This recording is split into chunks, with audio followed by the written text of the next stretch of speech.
നമസ്കാരം. ഇന്ന് സംഭവിച്ചതിലേക്ക് സ്വാഗതം. ഞാൻ വേണു ബാലകൃഷ്ണൻ. ISROയുടെ സൗരദൗത്യമായ ആദിത്യ L1 അല്പസമയത്തിനകം ലക്ഷ്യസ്ഥാനത്തെത്തും. 4 മാസം നീണ്ട യാത്രയ്ക്കൊടുവിലാണ് ആദിത്യ L1 ലഗ്രാഞ്ച് പോയിന്റ് 1-ൽ എത്തുക. ശ്രീഹരിക്കോട്ടയിലെ സതീഷ് ധവാൻ സ്പേസ് സെന്ററിൽ നിന്ന് 2023 സെപ്റ്റംബർ 2-നാണ് ആദിത്യ L1 വിക്ഷേപിച്ചത്. മനേഷ് മൂർത്തി കൂടുതൽ വിവരങ്ങളുമായി ചെന്നൈയിൽ നിന്ന് തത്സമയം ചേരുകയാണ്. മനേഷ്, ഏതാണ്ട് 126 ദിവസത്തെ യാത്രയ്ക്ക് ശേഷം ലക്ഷ്യസ്ഥാനത്തേക്ക് ആദിത്യ L1 എത്തുകയാണ്. ISROയുടെ ബാംഗ്ലൂരിലെ കേന്ദ്രത്തിൽ നിന്ന് അവസാനഘട്ട ഈ ഭ്രമണപഥം ഉയർത്തൽ എന്ന വെല്ലുവിളി നിറഞ്ഞ പ്രക്രിയയ്ക്ക് തുടക്കമായോ? വേണു, ഭ്രമണപഥം ഉയർത്തൽ കഴിഞ്ഞു. ഇനിയിപ്പോൾ നമുക്ക് വേണ്ടത്, അതായത് ഇനിയിപ്പോൾ ISRO ചെയ്യേണ്ടത് ഈ ലക്ഷ്യസ്ഥാനത്തേക്ക് എത്തിക്കുക എന്നുള്ളതാണ്. അത് കറക്റ്റ് ലഗ്രാഞ്ച് പോയിന്റിൽ എത്തിക്കുക എന്നുള്ളതാണ്. നമുക്കറിയാം, ഇന്ന് കഴിഞ്ഞ 4 മാസത്തെ അതിന്റെ ഒരു പ്രവർത്തനം നമ്മൾ പരിശോധിച്ചാൽ സെപ്റ്റംബർ 2-ാം തീയതി 2023 സെപ്റ്റംബർ 2-ാം തീയതിയാണ് ആദിത്യ L1 വിക്ഷേപിക്കുന്നത്. അതിനുശേഷം 4 ഘട്ടങ്ങളിലായി ഭ്രമണപഥം ഉയർത്തുന്നു. ഭൂമിയിൽ നിന്നുള്ള ഭ്രമണപഥം ഉയർത്തുന്നു. 5-ാം ഘട്ടത്തിലാണ് ഭൂമിയുടെ ഭ്രമണപഥത്തിൽ നിന്നും വിട്ട് അത് സൂര്യനിലേക്ക് യാത്ര ആരംഭിക്കുന്നത്. അത് ഏകദേശം 3.5 മാസത്തോളം നീണ്ട യാത്ര, ഏകദേശം 15 ദിവസം എടുത്താണ് ഈ 4. മനേഷ് മൂർത്തിയിലേക്ക് അല്പസമയത്തിനകം എത്താം. ആദിത്യ L1 സുപ്രധാനമായ ഘട്ടത്തിലേക്ക് കടന്നിരിക്കുകയാണ്. ഏതാണ്ട് 4 മാസത്തെ സഞ്ചാരത്തിന് ശേഷം ലക്ഷ്യസ്ഥാനത്തേക്ക് എത്തുകയാണ്. ലഗ്രാഞ്ച് 1-നു ചുറ്റുമുള്ള ഭ്രമണപഥമായ ഹാലോ ഓർബിറ്റിലേക്ക് പ്രവേശിക്കുന്ന സങ്കീർണമായ പ്രക്രിയയ്ക്കാണ് ഇപ്പോൾ തുടക്കമായിരിക്കുന്നത്. ഇന്ത്യയുടെ പ്രഥമ സൗര ദൗത്യ പേടകമാണ് ആദിത്യ L1. ഇന്ന് ലഗ്രാഞ്ച് 1 എന്ന ബിന്ദുവിൽ എത്തുന്നു എന്നതാണ് ആദിത്യ L1-ന്റെ ദൗത്യവുമായി ബന്ധപ്പെട്ട നിർണായക ഘട്ടം. ആ പ്രക്രിയയാണ് ഇപ്പോൾ പുരോഗമിക്കുന്നത്. മനേഷ് മൂർത്തിയാണ് തത്സമയ വിവരങ്ങളുമായി ചേരുന്നത്. മനേഷ്, തുടരാം. വേണു, അങ്ങനെ 4 ഘട്ടങ്ങളിലായി, അതായത് സെപ്റ്റംബർ 2-ാം തീയതി 2023 സെപ്റ്റംബർ 2-ന് സതീഷ് ധവാൻ സ്പേസ് സെന്ററിൽ നിന്ന് വിക്ഷേപിക്കുന്നു. അതിനുശേഷം 4 ഘട്ടങ്ങളാണ് ഭൂമിയുടെ ഭ്രമണപഥത്തിൽ നിന്നും ഇത് ആദിത്യ L1 സൂര്യനിലേക്ക് ഈ ലഗ്രാഞ്ച് പോയിന്റിലേക്കുള്ള യാത്ര ആരംഭിക്കുന്നത്. ഏകദേശം 3.5 മാസക്കാലമാണ് ഈ പറഞ്ഞ രീതിയിൽ, അതായത് ഭൂമിയുടെ ഭ്രമണപഥം വിട്ടുള്ള യാത്ര എന്ന് പറയുന്നത് ഏകദേശം 3.5 മാസക്കാലമാണ്. അങ്ങനെ ആകെ 4 മാസം എടുത്താണ് ഇപ്പോൾ ലഗ്രാഞ്ച് പോയിന്റിലേക്ക് എത്തുന്നത്. അല്പസമയങ്ങൾ, അത് ISRO പറഞ്ഞിരിക്കുന്നത് സാമൂഹിക മാധ്യമങ്ങൾ വഴി അതിന്റെ വിവരങ്ങൾ തരും എന്നുള്ളതാണ്. കാരണം ലൈവ് ടെലികാസ്റ്റോ കാര്യങ്ങളൊന്നും തന്നെ നിലവിലില്ല. അതുകൊണ്ട് തന്നെ സാമൂഹിക മാധ്യമങ്ങൾ വഴിയായിരിക്കും ഈ കാര്യം വിവരങ്ങൾ അറിയിക്കുക എന്നുള്ളതാണ് ISRO പറഞ്ഞിരിക്കുന്നത്. അല്പസമയത്തിന് ശേഷം നമുക്ക് എന്തായാലും ഒരു ഒഫീഷ്യൽ അപ്രൂവൽ ISROയുടെ ഭാഗത്ത് നിന്ന് ലഭിക്കുമെന്നുള്ളതാണ് നമുക്ക് മനസ്സിലാക്കാൻ സാധിക്കുന്നത്. കാരണം 2024 തുടക്കത്തിൽ, അതായത് പുതുവർഷ ദിനത്തിൽ തന്നെ എക്സോസാറ്റ് എന്ന് പറയുന്നത് വളരെ വിജയകരമായി ISRO വിക്ഷേപിച്ചിരുന്നു. അതിനുശേഷം 2-ാം ഘട്ടത്തിൽ നേരത്തെ തുടങ്ങിയ ഒരു ദൗത്യത്തിന്റെ ഒരു വിജയ പൂർത്തീകരണം, ഒരു ലക്ഷ്യപ്രാപ്തിയാണ് ഇന്നിപ്പോൾ നമ്മൾ നോക്കി കാണുന്നത്, അല്ലെങ്കിൽ നമ്മൾ ഈ പറഞ്ഞ രീതിയിൽ കാത്തിരിക്കുന്നതിന് വേണ്ടിയാണ്. വളരെ അഭിമാനത്തോടു കൂടി, അല്ലെങ്കിൽ അഭിമാന ദൗത്യം തന്നെയാണ് ISROയെ സംബന്ധിച്ച്. അത് ഈ ലഗ്രാഞ്ച് പോയിന്റിലേക്ക് എത്തിക്കുക എന്നുള്ളതാണ് ഏറ്റവും പ്രധാനം. ആദിത്യ L1 ലഗ്രാഞ്ച് പോയിന്റിലേക്ക് എത്തിക്കുക എന്നുള്ളതാണ്. ഇതുവരെയുള്ള ഘട്ടങ്ങളിൽ വളരെ കൃത്യമായി തന്നെ പൂർത്തീകരിച്ചിട്ടുണ്ട്. മാത്രമല്ല, സമീപ ദിവസങ്ങളിൽ ഇതുമായി ബന്ധപ്പെട്ടുള്ള ചില ടെക്നിക്കൽ കറക്ഷൻസ് ഒക്കെ ഉണ്ടായിരുന്നു. അതെല്ലാം തന്നെ കൃത്യമായി ചെയ്തിട്ടുണ്ട് എന്നുള്ളതാണ് ISRO chairman doctor S Somanath കഴിഞ്ഞ ദിവസങ്ങളിലൊക്കെ പറയുകയും ചെയ്തിട്ടുള്ളത്. എന്തായാലും അങ്ങനെ എല്ലാം പൂർത്തീകരിച്ചിട്ടുണ്ട്. ഇനിയിപ്പോൾ പോയിന്റിലേക്ക് എത്തുക എന്നുള്ളത് മാത്രമാണ് ചെയ്യാനുള്ളത്. അതാണ് ഇപ്പോൾ അവസാന ഘട്ടം എന്ന് പറയുന്നത്, ഒരു ലക്ഷ്യപ്രാപ്തി എന്ന് പറയുന്നതും അതാണ്. നമ്മൾ നേരത്തെ സൂചിപ്പിച്ചപ്പോൾ 5 വർഷവും 2 മാസവും നീണ്ടതാണ് പഠനം. 7 പേലോഡുകളാണ് ആദ്യത്തിലുള്ളത്. അതിൽ 4 പേലോഡുകൾ സൂര്യനെ കുറിച്ച് നേരിട്ട് പഠിക്കും. അതുപോലെ തന്നെ 3 പേലോഡുകളിൽ ലഗ്രാഞ്ച് പോയിന്റിനെ കുറിച്ചും പഠിക്കും. കാരണം ആ പോയിന്റിനെ കുറിച്ചുള്ള പഠനം അത് വരും സൗര ദൗത്യങ്ങൾക്ക് വളരെ ഗുണകരമാകുന്നതാണ് ഏറ്റവും പ്രധാനപ്പെട്ട ഒരു കാര്യം. അപ്പോൾ ആ 3 പേലോഡുകൾ ഈ പറഞ്ഞ ലഗ്രാഞ്ച് പോയിന്റിനെ കുറിച്ചാണ് പഠിക്കുക. ബാക്കി 4 എണ്ണമാണ് സൂര്യനെ കുറിച്ച് പഠിക്കുക. സൂര്യന്റെ ഫോട്ടോസ്ഫിയർ, അതുപോലെ തന്നെ ക്രോമോസ്ഫിയർ പാളികൾ, അതുപോലെ തന്നെ ഏറ്റവും പുറത്തെ പാളിയായിട്ടുള്ള കൊറോണ, അങ്ങനെ എല്ലാ വിധത്തിലുള്ള പഠനങ്ങളും സൂര്യനെ സംബന്ധിച്ച് നടത്തുമെന്നുള്ളതാണ്. സൂര്യനിൽ നിന്നും വളരെ വേഗത്തിൽ തന്നെ വിവരങ്ങളിൽ നമുക്ക് ലഭിച്ചിട്ടുണ്ടെന്ന് നമുക്ക് പ്രത്യാശിക്കാം. എന്തായാലും അല്പസമയത്തിന് ശേഷം ISROയിൽ നിന്നും ഒരു ഒഫീഷ്യൽ അനൗൺസ്മെന്റ് വരുമെന്നാണ് നമ്മൾ പ്രതീക്ഷിക്കുന്നത്. 4 മണിയാണ് പറഞ്ഞിരുന്നത്. എന്തായാലും ആ ഒരു സമയം ഇപ്പോൾ ആയിരിക്കുന്നു. അപ്പോൾ ഇനിയിപ്പോൾ അതിന്റെ മറ്റ് സാങ്കേതിക വശങ്ങളെല്ലാം തന്നെ പൂർത്തീകരിച്ചതിന് ശേഷമായിരിക്കും ISROയിൽ നിന്ന് ഒരു ഒഫീഷ്യൽ അനൗൺസ്മെന്റ് വരിക. എന്നാലും അതിനുവേണ്ടിയുള്ള കാത്തിരിപ്പിലാണ്. കഴിഞ്ഞ 4 മാസമായി ഇതുമായി ബന്ധപ്പെട്ടുള്ള വളരെ കൃത്യമായുള്ള നിരീക്ഷണം ISROയുടെ ഭാഗത്തു നിന്നുണ്ടായിരുന്നു. അത് എത്ര കൃത്യമായി തന്നെ നിരീക്ഷിച്ചിരുന്നു, എവിടെയാണ് പ്രശ്നങ്ങളെന്ന് മനസ്സിലാക്കിയത് വളരെ കൃത്യമായി തന്നെ പൂർത്തീകരിച്ചുകൊണ്ട്, വളരെ കൃത്യമായി കറക്റ്റ് ചെയ്തുകൊണ്ട് തന്നെയായിരുന്നു ISROയിലെ ബംഗളൂരുവിലെ PIA കേന്ദ്ര കൺട്രോൾ സെന്റർ അത് കൃത്യമായി തന്നെ പ്രവർത്തിച്ചുകൊണ്ടിരുന്നത്. ഇനിയിപ്പോൾ അവിടെ നിന്നാണ് നമുക്ക് അതിന്റെ ഒരു കൺഫർമേഷൻ എന്തായാലും വരാനുമുള്ളത്. എന്തായാലും സൂര്യനെ കുറിച്ചുള്ള പഠനം അത് 5 വർഷം, സൂചിപ്പിച്ചത് 5 വർഷവും 2 മാസവുമാണ് ഈ ഒരു പഠനം. അത് സൂര്യനെ പാളികളെ കുറിച്ചും അതുപോലെ തന്നെ ഈ ലഗ്രാഞ്ച് പോയിന്റിനെ കുറിച്ചുള്ള പഠനവുമാണ് ആദിത്യ L1-ന്റെ ദൗത്യം എന്ന് പറയുന്നത്. അത് വളരെ ദൈർഘ്യമേറിയ ഒരു പഠനം തന്നെയാണ്. നമ്മൾ നേരത്തെ യാത്രയായിരുന്നു. ആ യാത്രയ്ക്കൊടുവിൽ ഒരു ദൈർഘ്യമേറിയ പഠനത്തിലേക്ക് കൂടി ഇപ്പോൾ ആദിത്യ L1 കടക്കുന്നു. ഈ പറഞ്ഞ 7 പേലോഡുകൾ ഉപയോഗിച്ചുകൊണ്ടുള്ളതാണ്. ശരി, മനേഷ് മൂർത്തിയെ തുടരുക. തത്സമയ വിവരങ്ങൾ നൽകാനായി. ആദിത്യ L1 അതിന്റെ നിർണായകമായ ഘട്ടത്തിലെത്തിയിരിക്കുകയാണ്. ആ ദൗത്യം അതിന്റെ ലക്ഷ്യസ്ഥാനത്തേക്ക് എത്തിക്കൊണ്ടിരിക്കുന്നു. എന്താണ് ഈ ദൗത്യത്തിന്റെ പ്രത്യേകത? അതിന്റെ വിശദാംശങ്ങൾ നൽകാൻ പ്രജിൻ സി കണ്ണനുണ്ട് എക്സ്പ്ലെയിനറുമായി. പ്രജിൻ, എന്താണ് ഈ ദൗത്യത്തിന്റെ പ്രത്യേകത? വേണു, നമ്മളൊരു ചരിത്ര നിമിഷത്തിന് തൊട്ടരികെയാണ്. ഞാനിപ്പോൾ ഉള്ളത് നമ്മൾ ഓഗ്മെന്റഡ് റിയാലിറ്റിയിൽ തയ്യാറാക്കിയ ഒരു സ്പേസ് ഷിപ്പിലാണ്. അതായത് 15 ലക്ഷം കിലോമീറ്റർ അകലെയാണ് ഈ ചരിത്ര മുഹൂർത്തം നടക്കാൻ പോകുന്നത്. അതുകൊണ്ട് ഗ്രാഫിക്കലി നമുക്ക് ഇങ്ങനെയൊക്കെ മാത്രമേ ഇതിനെ എക്സ്പ്ലെയിൻ ചെയ്യാൻ സാധിക്കുകയുള്ളൂ. ഞാൻ ഈ സ്പേസ് ഷിപ്പിൽ നിന്നും എന്താണ് ഇന്ന് സംഭവിക്കാൻ പോകുന്ന ഈ ചരിത്ര മുഹൂർത്തം, എന്താണ് ഈ ലഗ്രാഞ്ച് പോയിന്റ്, എവിടേക്കാണ് ആദിത്യ L1ന്റെ യാത്ര, അവിടെ യാത്ര പൂർത്തിയാക്കി കഴിഞ്ഞാൽ പിന്നീട് എന്താണ് ആദിത്യ ചെയ്യുക, ഇത്തരം കാര്യങ്ങൾ നമുക്കൊന്ന് പരിശോധിക്കാം. എനിക്ക് പിന്നിൽ കാണുന്ന ഈ ഗോളം നമുക്ക് എല്ലാവർക്കും അറിയുന്നത് പോലെ സൂര്യനെയാണ് ഡിനോട്ട് ചെയ്യുന്നത്. സൂര്യനിലേക്കുള്ള യാത്രയിലാണ് ഇപ്പോൾ ആദിത്യ L1 ഉള്ളത്. അല്പസമയത്തിനകം ആ ഒരു കൺഫർമേഷൻ നമുക്ക് ലഭിക്കും. ഭൂമിക്കും സൂര്യനും ഇടയിലുള്ള ഒരു പ്രത്യേക ദൂരത്തിൽ ഒരു പെർട്ടിക്കുലർ പോയിന്റ് ഉണ്ട്. അതിന്റെ പേര് ലഗ്രാഞ്ച് പോയിന്റ് എന്നാണ്. എന്താണ് ആ പോയിന്റിന്റെ പ്രത്യേകത, എന്തുകൊണ്ടാണ് അതിനെ തെരഞ്ഞെടുത്തത്, എന്തിനാണ് അവിടെ നിന്നുകൊണ്ട് പരീക്ഷണം നടത്തുന്നത്, ഇത്തരം കാര്യങ്ങളാണ് നമ്മൾ ഇനി പരിശോധിക്കാൻ പോകുന്നത്. L1 എന്ന് പറയുന്ന ആ ഡിനോട്ട് ചെയ്തിരിക്കുന്ന മേഖല, അതിനെയാണ് നമ്മൾ ലഗ്രാഞ്ച് പോയിന്റ് എന്ന് പറയാം. സൂര്യനും ഭൂമിക്കും ഇടയിൽ ഉള്ള ഏതാണ്ട് 15 ലക്ഷം കിലോമീറ്റർ ദൂരം, ആ ദൂരത്തിലാണ് ഈ ലഗ്രാഞ്ച് പോയിന്റ് 1 സ്ഥിതി ചെയ്യുന്നത്. ഭൂമിയിൽ നിന്നും 15 ലക്ഷം കിലോമീറ്റർ, അതായത് ഇപ്പോൾ സ്ക്രീനിൽ കാണുന്ന ദൂരം അത് 15 കോടി കിലോമീറ്റർ. അതായത് ഭൂമിയിൽ നിന്ന് സൂര്യനിലേക്കുള്ള നേർരേഖാ ദൂരമാണ് 15 കോടി കിലോമീറ്റർ. അത്രയും ദൂരമുണ്ട് ഭൂമിയിൽ നിന്ന് സൂര്യനിലേക്ക്. പക്ഷേ നമ്മൾ യാത്ര ചെയ്യുന്നത്, ആദിത്യ L1 യാത്ര ചെയ്യുന്നത് ഭൂമിയിൽ നിന്നും 15 ലക്ഷം കിലോമീറ്റർ അകലേക്ക് മാത്രമാണ്. അവിടെയാണ് ലഗ്രാഞ്ച് പോയിന്റ് 1 എന്ന് പറയുന്ന ആ പെർട്ടിക്കുലർ പോയിന്റ് ഉള്ളത്. അവിടെ നിന്നുകൊണ്ടാണ് ആദിത്യ L1 എന്ന പേടകം ഇനി പരീക്ഷണങ്ങൾ നടത്തുക, പഠനങ്ങൾ നടത്തുക. ഇനി എന്തിനാണ് ഇങ്ങനൊരു പഠനം, എന്താണ് ആദിത്യ L1 പഠിക്കാൻ പോകുന്നത്, ഇത്തരം കാര്യങ്ങളിലേക്ക് നമുക്ക് വരാം.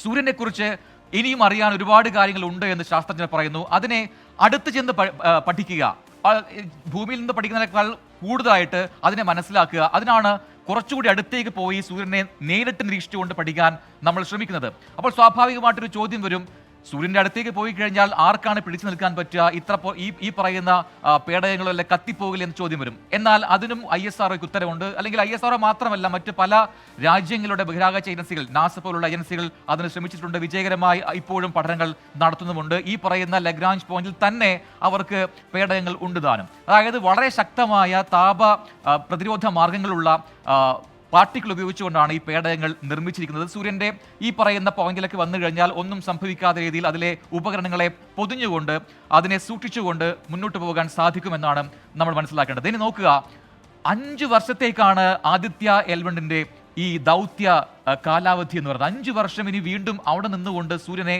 ഒരേ സമയം നിരീക്ഷിച്ചുകൊണ്ടേയിരിക്കണം. അതെങ്ങനെ സാധ്യമാകുന്നു എന്നൊക്കെ നമുക്ക് നോക്കാം. അതിനു മുമ്പ് ആദ്യം നമ്മൾ പോകുന്നത് ലഗ്രാഞ്ച് പോയിന്റ് എന്താണ് എന്ന് അറിയേണ്ടതുണ്ട്.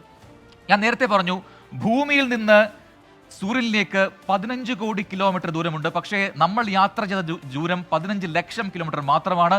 അതാണ് ഈ പറയുന്ന L1. ഭൂമിക്കും സൂര്യനുമിടയിൽ ഇങ്ങനെ 5 പോയിന്റുകളുണ്ട്, 5 Lagrange പോയിന്റുകളുണ്ട്. L1, L2, L3, L4 and L5 ഇങ്ങനെയാണ് ഇതിനെ ഡിനോട്ട് ചെയ്യുന്നത്. എന്താണ് ഈ പോയിന്റുകളുടെ പ്രത്യേകത? ഇതിന് വളരെ സിമ്പിളായിട്ട് നമുക്കൊരു ഉദാഹരണം പറഞ്ഞു കഴിഞ്ഞാൽ, ഇപ്പം നമ്മൾ വളരെ ഫ്രീ ആയിട്ട് നടന്നു പോകുന്നു, നമുക്കിങ്ങനെ നടന്നു പോകാം. പക്ഷേ നമ്മളെ പിറകിൽ നിന്ന് ഒരാൾ പിടിച്ച് വലിക്കുകയാണെങ്കിൽ ആ സാധാരണമായി രീതിയിൽ നമുക്ക് മുന്നോട്ട് പോകാൻ പറ്റില്ല. കാരണം ഈ ബലം നമ്മളെ പിറകോട്ട് വലിക്കുന്നുണ്ട്. അതിനാൽ കൂടുതൽ ഫോഴ്സ് ഉപയോഗിച്ച് വേണം നമുക്ക് മുന്നോട്ട് നടക്കാൻ. ഇത് തന്നെയാണ് സംഭവിക്കുക. ഇവിടെ നിന്നും ഒരു പേടകത്തെ മുകളിലേക്ക് അയച്ചു കഴിഞ്ഞാൽ സ്വാഭാവികമായിട്ടും ഭൂമി അതിനെ താഴേക്ക് പിടിച്ചു വലിക്കും. That is the gravitational force. വളരെ സിമ്പിളായിട്ട് നമുക്ക് തന്നെ പറയാം. അങ്ങനെ ബഹിരാകാശത്തേക്ക് പോകുന്ന എല്ലാ വസ്തുക്കൾക്കും, എല്ലാ ഒബ്ജക്റ്റിനും മേൽ ഭൂമിക്കൊരു ബലപ്രയോഗമുണ്ട്. അതിനെ ഗ്രാവിറ്റേഷണൽ ഫോഴ്സ് ഓഫ് എർത്ത് എന്ന് പറയാം. ഇത് ഭൂമിക്ക് മാത്രമല്ല, സൂര്യനുമുണ്ട്, മറ്റ് ഈ പറയുന്ന ഗോളങ്ങൾക്കെല്ലാം ഉണ്ട് അങ്ങനെ ഒരു ഗ്രാവിറ്റേഷണൽ ഫോഴ്സ്. അപ്പോൾ ഒരു പെർട്ടിക്കുലർ ഒബ്ജക്റ്റ് ബഹിരാകാശത്തേക്ക് വരികയാണെങ്കിൽ അതിന്മേൽ പ്രയോഗിക്കപ്പെടുന്ന ബലം, അതിനെയാണ് ഗ്രാവിറ്റേഷണൽ ഫോഴ്സ് എന്ന് പറയാം. അപ്പോൾ നോക്കുക, സൂര്യനടുത്തേക്ക് ഒരു ഒബ്ജക്റ്റ് വരികയാണ്, സ്വാഭാവികമായിട്ടും സൂര്യന്റെ ഒരു ഗ്രാവിറ്റേഷണൽ ഫോഴ്സ് ആ ഒബ്ജക്റ്റിൽ ഉണ്ടാവും. ഭൂമിയിൽ നിന്ന് ഒരു ഗ്രാവിറ്റേഷണൽ ഫോഴ്സ് ആ ഒബ്ജക്റ്റിൽ ഉണ്ടാവും. അങ്ങനെ 2 ബലങ്ങൾ ഒരു ഒബ്ജക്റ്റിൽ പ്രയോഗിക്കപ്പെടും. പക്ഷേ ഒരു പെർട്ടിക്കുലർ പോയിന്റിൽ ഈ 2 ബലങ്ങളും ഒരുപോലെ വരികയും എവിടത്തേക്ക് മൂവ് ചെയ്യാൻ പറ്റാത്ത സ്ഥിതിയിലേക്ക് അത് മാറുകയും ചെയ്യും. അതായത് ആ ഒബ്ജക്റ്റിൽ അനുഭവപ്പെടുന്ന അപ്പോഴത്തെ ബലം 0 ആയിരിക്കും. കാരണം ഭൂമിയിൽ നിന്നുള്ളൊരു വലിവുണ്ട്, സണ്ണിൽ നിന്നുള്ളൊരു വലിവുണ്ട്. അങ്ങനെ രണ്ടും കൂടി ചേരുമ്പോൾ ഒരു പെർട്ടിക്കുലർ പോയിന്റിൽ വെച്ച് ഇതിന് ബലം 0 ആയി മാറും. അത്തരം പോയിന്റിലാണ് ലഗ്രാഞ്ച് പോയിന്റ് എന്ന് പറയാം. അപ്പോൾ ഗ്രാവിറ്റേഷണൽ ഫോഴ്സ് 0 ആയി മാറുന്ന പോയിന്റുകളെ ലഗ്രാഞ്ച് പോയിന്റ് എന്ന് പറയുന്നു. അങ്ങനെ ഭൂമിക്കും സൂര്യനും ഇടയിൽ 5 വ്യത്യസ്ത പോയിന്റുകളുണ്ട്. അതിനെയാണ് L1, L2, L3, L4 and L5 എന്ന് മാർക്ക് ചെയ്യപ്പെടുക. ഇത് കണ്ടുപിടിച്ച ശാസ്ത്രജ്ഞന്മാർ, ഒന്ന് നമുക്കറിയുന്ന യൂളർ എന്ന് പറയുന്ന ഗണിതശാസ്ത്രജ്ഞനാണ്, മറ്റൊന്ന് ഫ്രഞ്ച് ഗണിതശാസ്ത്രജ്ഞനായ ഈ പറയുന്ന പേര് ലഗ്രാഞ്ച് എന്ന് പറയുന്ന ആൾ, അതായത് ജോസഫ് ലൂയിസ് ലഗ്രാഞ്ച് എന്നാണ് അദ്ദേഹത്തിന്റെ മുഴുവൻ പേര്. ആ പേരിൽ നിന്നാണ് ലഗ്രാഞ്ച് എന്ന് പറയുന്ന പേര് ഈ പോയിന്റുകൾക്ക് നൽകിയത്. അപ്പോൾ അവിടെ പോയി കഴിഞ്ഞാൽ അനുഭവപ്പെടുന്ന ഗ്രാവിറ്റേഷണൽ ഫോഴ്സ് 0 ആയതുകൊണ്ട് തന്നെ മറ്റ് ബലങ്ങളൊന്നുമില്ലാതെ അവിടെ തന്നെ നിന്നുകൊണ്ട് നമുക്ക് കുറേ നാൾ മുന്നോട്ട് പോകാൻ സാധിക്കും. എന്തായാലും ഒരു ഒബ്ജക്റ്റിനെ, ഒരു പേടകത്തെ അയക്കുക, സ്വാഭാവികമായിട്ടും നമുക്കറിയാം അതിന് ഫ്യൂല് വേണം. ആ ഫ്യൂല് കത്തിച്ചിട്ടാണ് ഇവിടുന്ന് ഇടുന്നത്. റോക്കറ്റുകളുടെ പ്രവർത്തനങ്ങളും ത്രസ്റ്ററുകളുടെ പ്രവർത്തനങ്ങളൊക്കെ നമുക്ക് മുമ്പേ കേട്ടിട്ടുണ്ട്. കാരണം ചന്ദ്രയാൻ 1, 2, 3 ഇതൊക്കെ നമ്മൾ കണ്ടതാണ്. അപ്പോൾ ഇവിടെയും അതാണ്, ഒരു പേടകം അങ്ങോട്ട് പോകുന്നു, അതിൽ ഈ പറയുന്ന എഞ്ചിനുകളുണ്ട്, മോട്ടാറുകളുണ്ട്. പക്ഷേ എന്താണ് ഗുണം?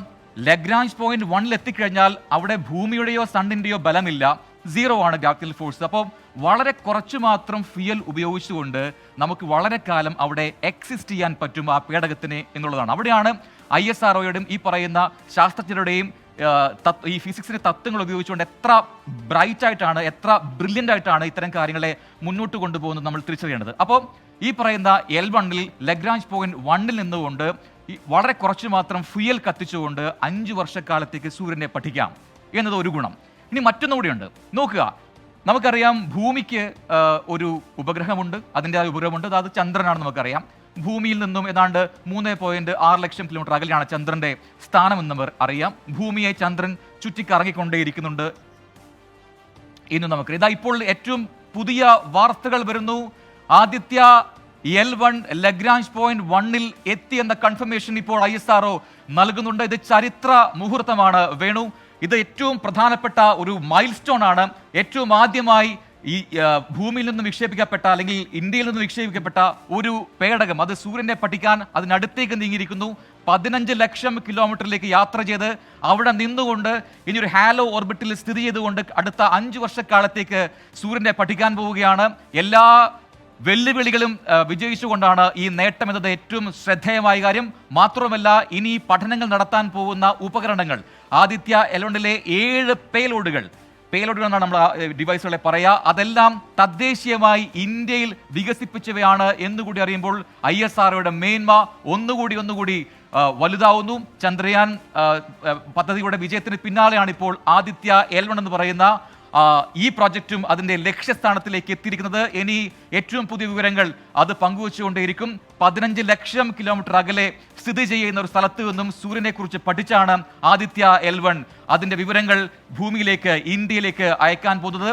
വീണ്ടും നമ്മൾ തെളിയിക്കുന്നു, ഇന്ത്യ തെളിയിക്കുന്നു, ISRO തെളിയിക്കുന്നു, നമ്മൾ ബഹിരാകാശ ശാസ്ത്ര ലോകത്ത് ഒരു വലിയ ശക്തിയാണെന്ന് തെളിയിക്കുന്നു. ഇത് ഒരു മൈൽ സ്റ്റോൺ ആണ്, ഒരു നാഴികക്കല്ലാണ്. ഏറ്റവും വലിയ വിജയമായിട്ട് തന്നെ കാണേണ്ടിയിരിക്കുന്നു. ആദ്യമായി ഇന്ത്യയിൽ നിന്നും സൗരപഠനത്തിനായി അങ്ങോട്ട് ചെന്ന് സൂര്യന്റെ അടുത്തേക്ക് ചെന്ന് പഠിക്കുന്ന ഒരു ദൗത്യം വിജയകരമായി ഇന്ത്യ നടപ്പിലാക്കിയിരിക്കുന്നു, ISRO നടപ്പിലാക്കിയിരിക്കുന്നു. ഈ പറയുന്ന ലഗ്രാഞ്ച് പോയിന്റ് 1-ൽ നിന്നുകൊണ്ട് അതിലെ ഒരു ഹാലോ ഓർബിറ്റിൽ ചുറ്റിക്കറങ്ങിക്കൊണ്ട് അടുത്ത 5 വർഷക്കാലം, അതായത് ഭൗതിക ശാസ്ത്രത്തിന്റെ ഏറ്റവും നൂതനമായ സാങ്കേതിക വിദ്യകൾ ഉപയോഗിച്ചുകൊണ്ട് സൂര്യനെ പഠിക്കാൻ പോവുകയാണ് ISRO. അതിൽ എന്തൊക്കെ കാര്യങ്ങൾ പഠിക്കുന്നു എന്നുകൂടി മനസ്സിലാക്കുക. നമുക്കറിയാം, ഇങ്ങനെ തീ പോലെ, അല്ലെങ്കിൽ ഈ പറയുന്ന ഒരു തീഗോളമാണ് സൂര്യൻ. നമുക്കറിയാം, ഈ സൂര്യനിൽ നിന്നും പുറപ്പെടുന്ന കാന്തിക വികിരണങ്ങൾ, ഒപ്പം താപ വികിരണങ്ങൾ, അതിൻ്റെ സ്വഭാവത്തെക്കുറിച്ച് പഠിക്കുക.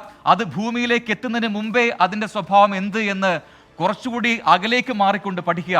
വളരെ പ്രധാനപ്പെട്ട പോയിന്റാണ്. ഇപ്പോൾ സ്ക്രീനിൽ കാണാം, പ്രധാനമന്ത്രി നരേന്ദ്രമോദിയുടെ ട്വീറ്റ് എക്സിൽ പോസ്റ്റ് വന്നിട്ടുണ്ട്.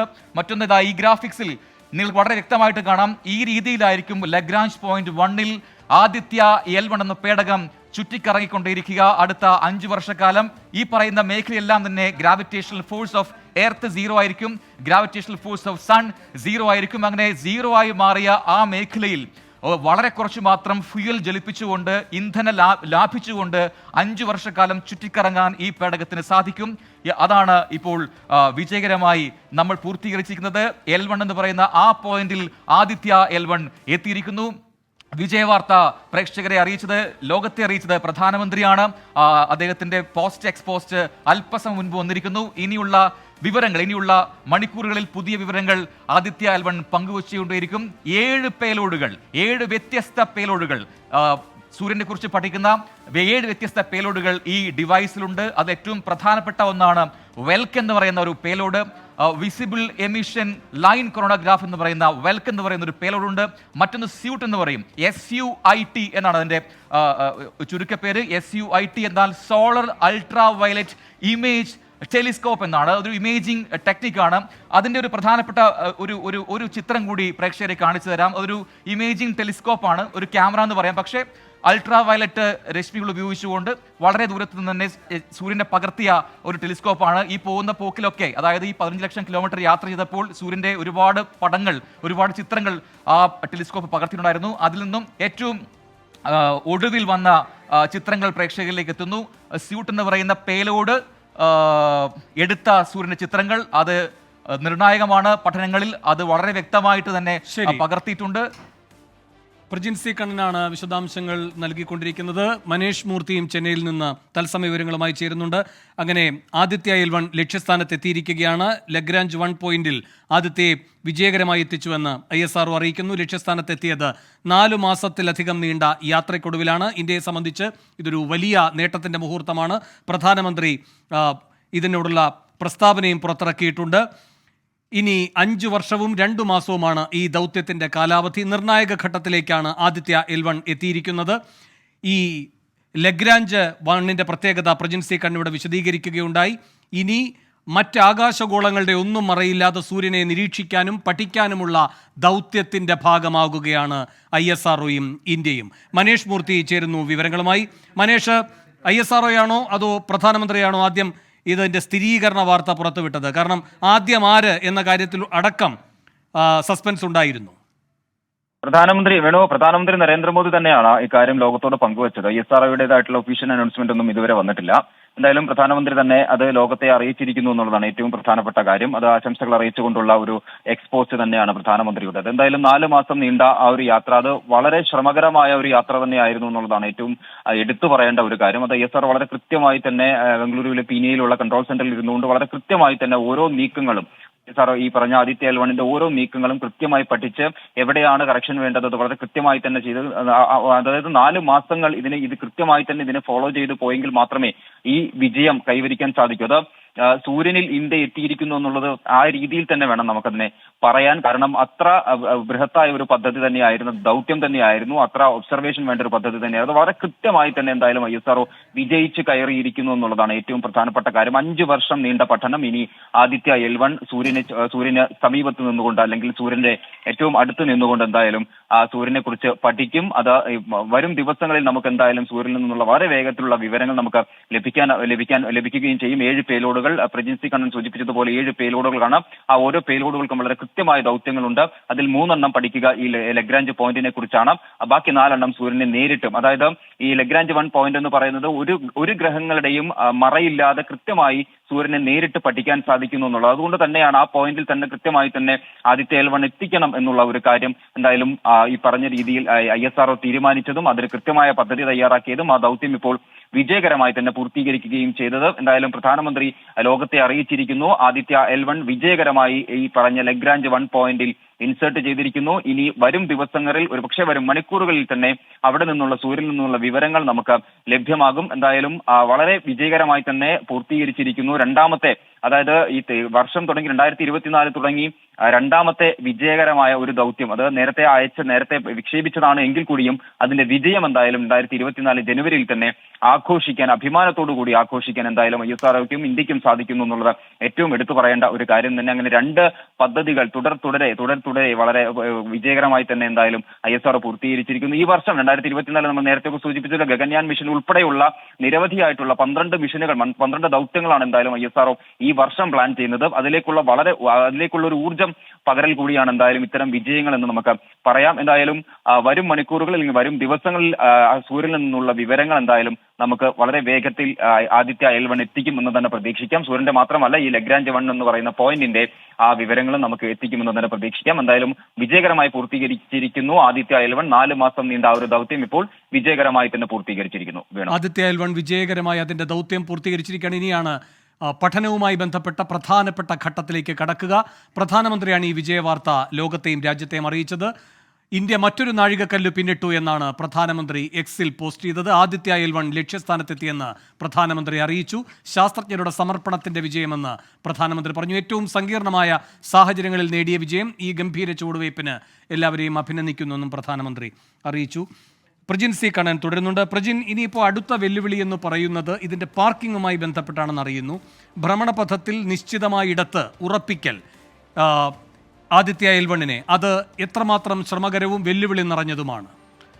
വേണു, ഇത്തരം പേടകങ്ങൾ അയച്ചു കഴിഞ്ഞാൽ സാധാരണഗതിയിൽ സംഭവിക്കുന്ന ഒരു പ്രധാനപ്പെട്ട പ്രശ്നം ഇതിൻ്റെ സ്ഥാനങ്ങൾ ഓരോ സമയത്തായി മാറ്റിക്കൊണ്ടേ ഇരിക്കേണ്ടി വരും. പക്ഷേ ഈ ലഗ്രാഞ്ച് പോയിന്റുകളുടെ ഒരു ഗുണം, അവിടെ അത്തരം മാറ്റങ്ങൾക്ക് പ്രസക്തിയില്ല. കാരണം അവിടെ ഈ ഗ്രാവിറ്റേഷണൽ ഫോഴ്സ് 0 ആയതുകൊണ്ട് തന്നെ ഇത് സൂര്യനെ ഭൂമിയുടെ അതേ വേഗത്തിൽ, ഭൂമി ഏത് വേഗത്തിലാണോ സൂര്യനെ ചുറ്റിക്കറങ്ങുന്നത് അതേ വേഗത്തിൽ ഈ ലഗ്രാഞ്ച് പോയിന്റിൽ സൂര്യനെ വലം വയ്ക്കാൻ ഈ പറയുന്ന പേടകങ്ങൾക്ക് കഴിയും. അതുകൊണ്ട് ഇടതടവില്ലാതെ, ഒരു തടസ്സങ്ങളുമില്ലാതെ കൃത്യമായി പേടകത്തിന് സൂര്യനെ നിരീക്ഷിക്കാൻ വേണ്ടി സാധിക്കും. അങ്ങനെ അതുകൊണ്ട് ഇതിനെ ഒരു പെർട്ടിക്കുലർ ഓർബിറ്റിലേക്ക് മാറ്റേണ്ടതില്ല. ഒരു ഹാലോ ഓർബിറ്റിലേക്കാണ് ഇത് പോകുന്നത്.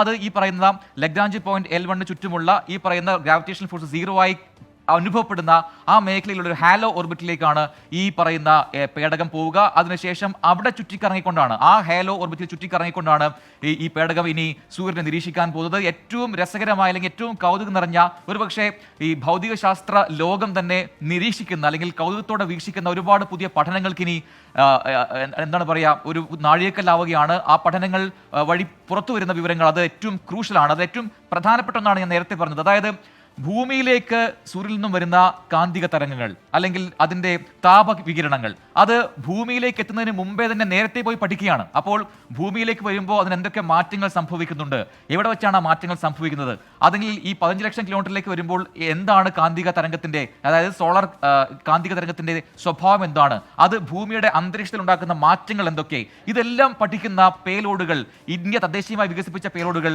ഇവിടെ ഉണ്ട്, ഈ ആദിത്യ L1 ഉണ്ട് എന്നതാണ് ഏറ്റവും പ്രധാനപ്പെട്ട കാര്യം. ഞാൻ നേരത്തെ സൂചിപ്പിച്ചു തുടങ്ങിയത് ആ പേലോഡുകളെ കുറിച്ചാണ്. അതിൽ ഏറ്റവും പ്രധാനപ്പെട്ട ഒന്നാണ് വെൽക്ക് എന്ന് പറയുന്ന ഒരു പേലോഡ് ഉണ്ട്. Visible emission corona line graph എന്നാണ് അതിൻ്റെ പേര്. അത് വളരെ പ്രധാനപ്പെട്ട ഒന്നാണ്. അതായത് കൊറോണ എന്ന് പറഞ്ഞു കഴിഞ്ഞാൽ നമ്മുടെ കോവിഡ് പരത്തുന്ന കൊറോണ വൈറസ് അല്ല, പകരം ഈ സൂര്യൻ്റെ ഏറ്റവും പുറംപാളിയെ, ഈ കാന്തിക തരങ്ങളും ഈ പറഞ്ഞ താപവികിരണങ്ങളൊക്കെ പുറത്തേക്ക് വിടുന്ന ആ പാളിയെ പറയുന്ന പേരാണ് കൊറോണ. അതിനെക്കുറിച്ച് കൃത്യമായി പഠിക്കുക. അവിടെ നിന്നാണ് ഈ പറയുന്ന എമിഷൻസ് ഒക്കെ സംഭവിക്കുന്നത്. അതിനെ കൃത്യമായി നിരീക്ഷിക്കുക, അതിൻ്റെ സ്വഭാവം എന്താണെന്ന് പരിശോധിക്കുക, അത് ഭൂമിയിലേക്ക് എത്തുന്ന രീതി എന്താണെന്ന് മനസ്സിലാക്കുക. ഇതെല്ലാമാണ് ആ പേലോഡ് ചെയ്യുക. മറ്റൊന്ന് ഞാൻ നേരത്തെ സൂചിപ്പിച്ചു, സ്യൂട്ട് എന്ന് പറയും.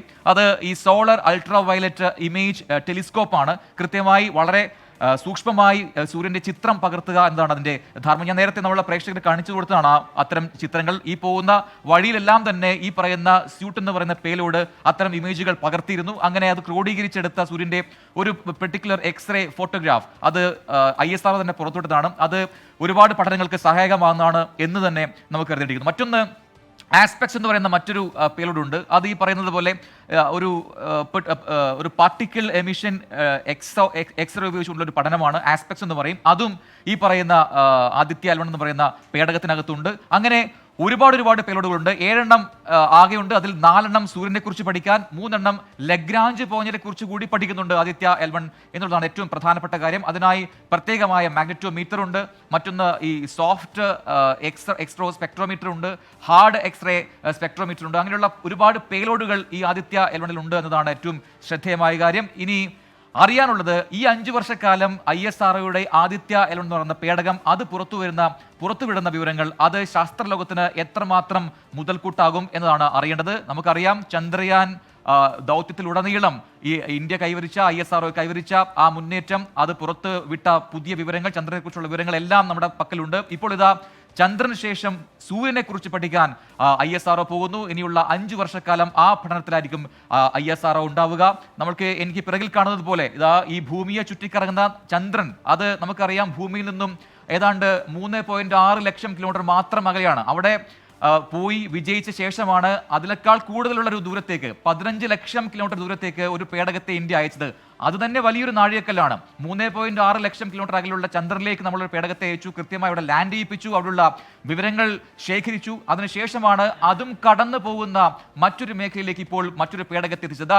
ഈ ഗ്രാഫിക്സിലേക്ക് നമ്മൾ വന്നു കഴിഞ്ഞാൽ എന്തുകൊണ്ടാണ് നേരത്തെ വേണു പറഞ്ഞു മറ്റ് തടസ്സങ്ങളില്ലാതെ നമുക്ക് സൂര്യൻ നിരീക്ഷിക്കാൻ പറ്റും എന്ന് പറയുന്നു. എന്താണത് എന്ന് വളരെ എളുപ്പത്തിൽ പറയാം.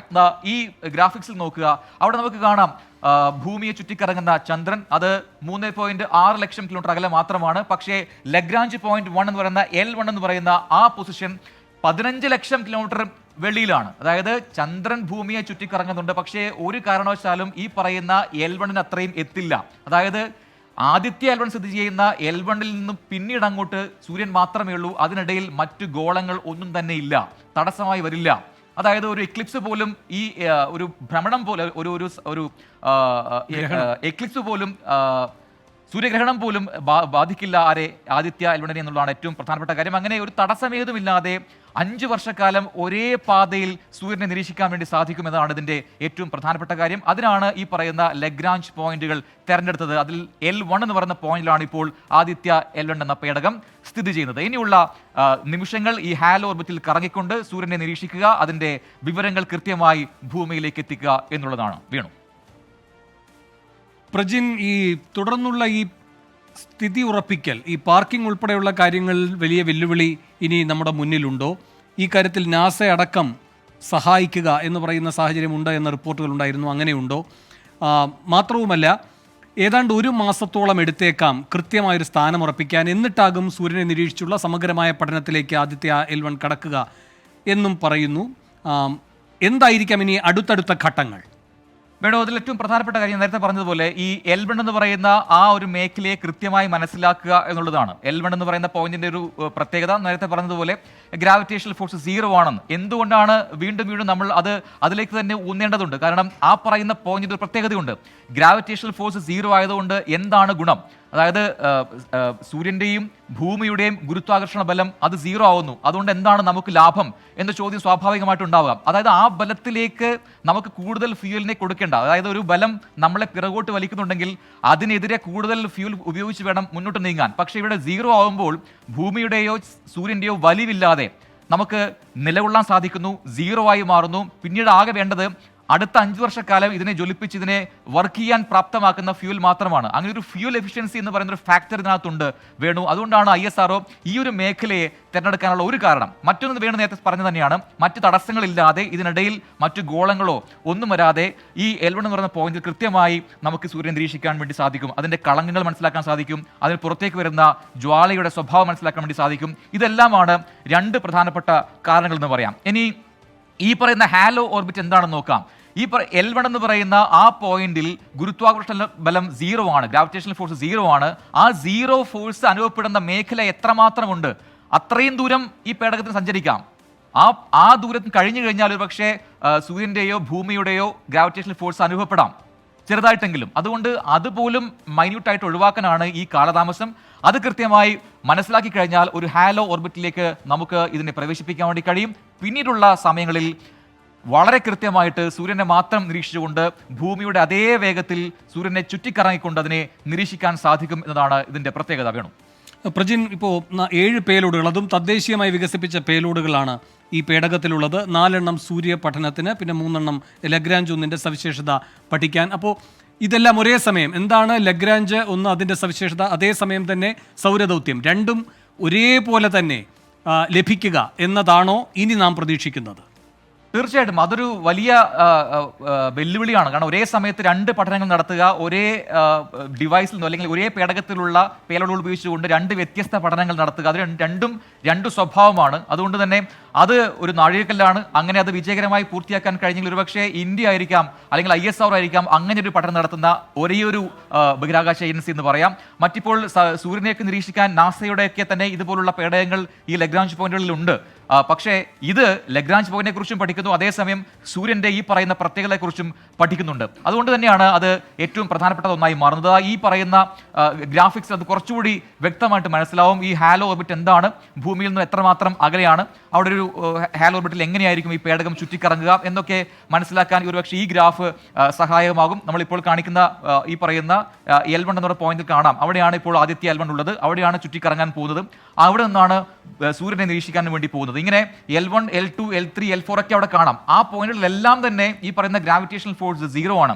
അവിടെ എല്ലാം പോയി കഴിഞ്ഞാൽ ഈ പറയുന്ന 0 ഫോഴ്സിൽ നമുക്ക് ഈ പേടകത്തെ സ്ഥാപിക്കാൻ കഴിയും. പക്ഷേ നമ്മൾ തിരഞ്ഞെടുത്ത പോയിന്റ് എന്ന് പറയുന്നത് L1 ആണ്.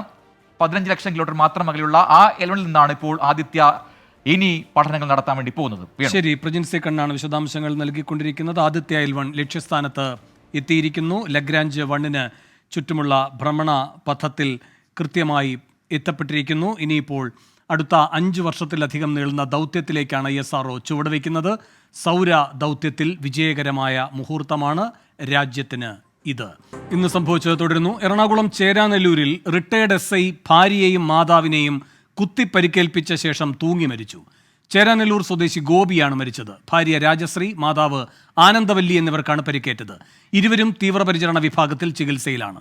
S ശ്യാംകുമാർ കൊച്ചിയിൽ നിന്ന് ചേരുന്നു കൂടുതൽ വിവരങ്ങളുമായി. ശ്യാം, എന്താണ് ഈ സംഭവത്തെപ്പറ്റി അറിയാൻ കഴിയുന്ന വിവരങ്ങൾ? ഇന്ന് ഉച്ചയോടെയാണ് ഈ സംഭവം പുറത്തറിയുന്നത്. റിട്ടയർഡ് SI ആയ ഗോപി ഭാര്യ മാതാവിനെയും വെട്ടി ഗുരുതരമായി പരിക്കേൽപ്പിച്ച ശേഷം ജനലിൽ തൂങ്ങി മരിക്കുകയായിരുന്നു. അഭിഭാഷകനായ മകൻ ഉച്ചയ്ക്ക് കോടതിയിൽ നിന്ന് വീട്ടിലെത്തിയപ്പോഴാണ് ഈ സംഭവം അറിയുന്നത്.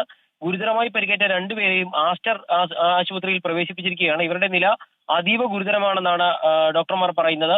കുടുംബ പ്രശ്നങ്ങളാണ് ഇത്തരം ഒരു കൃത്യം ചെയ്യുന്നതിലേക്ക് ഗോപിയെ എത്തിച്ചതെന്നും പ്രാഥമിക അന്വേഷണത്തിൽ പോലീസ് കണ്ടെത്തിയിട്ടുണ്ട്. നിലവിൽ ആ വീട്ടിൽ അസിസ്റ്റന്റ് കമ്മീഷണറുടെ നേതൃത്വത്തിലുള്ള പോലീസ് സംഘം പരിശോധനകൾ നടത്തുകയാണ്. S ശ്യാംകുമാറാണ് കൊച്ചിയിൽ നിന്ന് വിശദാംശങ്ങൾ നൽകിയത്. വണ്ടിപ്പെരിയാർ കേസിൽ വീണ്ടും ക്രൂരത. വണ്ടിപ്പെരിയാറിൽ പീഡിപ്പിച്ചു കൊലപ്പെടുത്തിയ 6 വയസ്സുകാരിയുടെ പിതാവിനും മുത്തച്ഛനും കുത്തേറ്റു.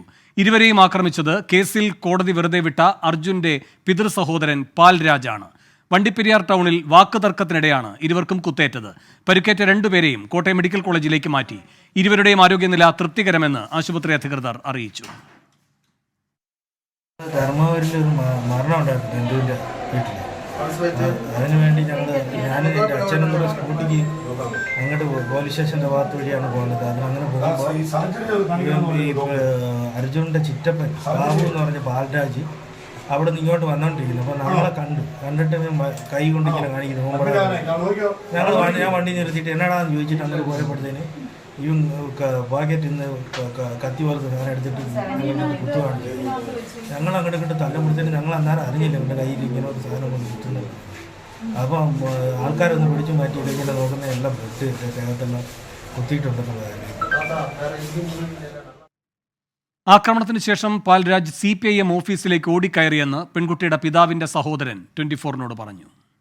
പശ്ചിമല ജംഗ്ഷനിലാണ് ബൈക്കിൽ പോകുമ്പോൾ ഇതിന്റെ ഓപ്പോസിറ്റ് കടകളെ വെച്ച് തെറി വിളിച്ചിരുന്ന ഇവർ ഇറങ്ങി നിന്നപ്പം ചാടി വന്ന് കത്തിയെടുത്ത് ചേട്ടനെയും പുറവശവും കാലിലും മറ്റേ അച്ഛന്റെ പുറയിലും കുത്തേറ്റു കഴിഞ്ഞാൽ നേരെ ആള് ഓടിപ്പോയി നേരെ CPM ഓഫീസിലാണ് അപേക്ഷ കേസിന്റെ ഇത് എഴുതാൻ പോയേക്കുന്നത്.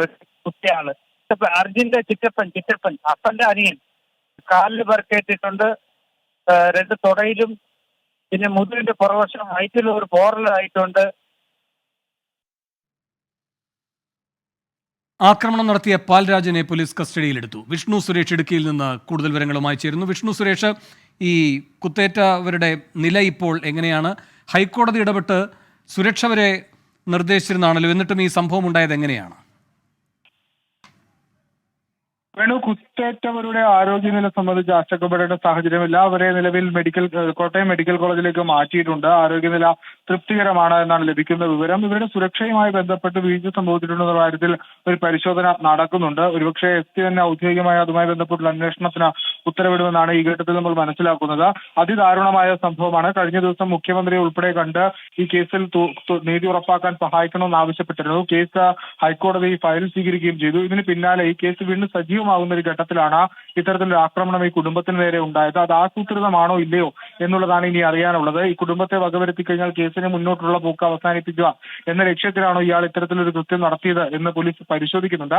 പ്രതിയെ പീരുമേട് താലൂക്ക് ആശുപത്രിയിൽ നിന്നാണ് പോലീസ് കസ്റ്റഡിയിലെടുത്തത്.